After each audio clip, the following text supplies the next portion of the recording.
तो आप लोग कैसे हैं? उम्मीद करते हैं ठीक होंगे। तो आज हम लोग सीखेंगे सिद्ध करें कि s बराबर U T plus half A T square. तो सिद्ध करना है कि s बराबर U T plus half A T square हम लोग कैसे प्रूव कर सकते हैं। तो वीडियो में लास्ट तक बने रहिए। तो ध्यान से देखेंगे आप लोग जब विस्थापन और क्या कहते हैं वेग यानी वेलोसिटी आप लोग जब पढ़े होंगे तो क्या मानते हैं, सबसे पहले हम मान लेते हैं कि प्रारंभिक वेग को हम लोग u मानते हैं कि नहीं मानते हैं? मानते हैं। उसके बाद अंतिम वेग को क्या मान लेते हैं? अंतिम वेग को क्या मान लेते हैं? तो v मान लेते हैं। क्या मान लेते हैं? v।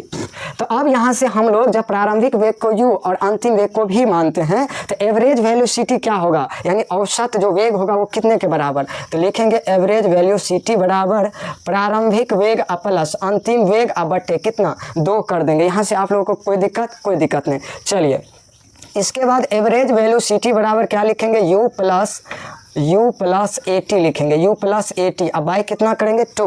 अब कहिएगा sir u plus A T कहाँ से आया? u प्लस ए टी कहाँ से आया? तो ध्यान से देखेंगे तो v बराबर होता है u प्लस ए टी।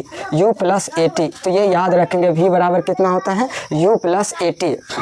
ठीक, तो वही v बराबर क्या पुट किए हैं? u plus A T put कर दिए। इसके बाद हम लोग देखेंगे एवरेज वेलोसिटी कितना के बराबर 2u प्लस कितना u, तो 2u प्लस ए टी का ए टी।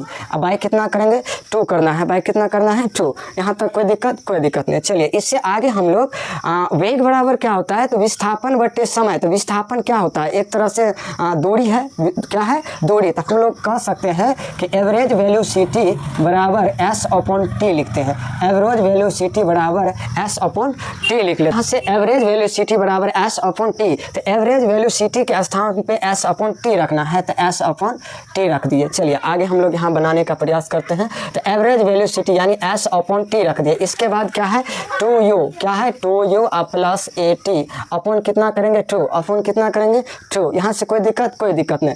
अब क्या करना है, ये t से इधर वाले में क्या होता है? बराबर के इस साइड और बराबर के उस साइड कोना कोनी गुना होता है, जो लोग हम लोग पढ़े हैं। तो t से इन दोनों में यानी 2u प्लस ए टी में गुना कर दीजिए। तो क्या होगा s बराबर 2u टी प्लस यहाँ से ए टी टी अगुने टी क्या होगा? टी स्क्वायर होगा। अब बटे कितना दिया है? तो 2 है, तो बटे 2 रखेंगे। क्लियर?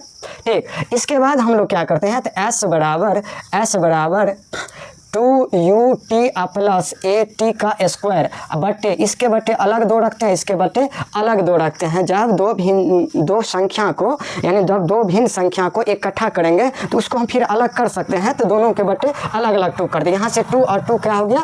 कैंसिल। यहाँ से 2 और 2 कैंसिल हो गया। अब क्या बचा? s बराबर u टी प्लस यहाँ से अगर देखेंगे तो ए टी का स्क्वायर अपॉन 2।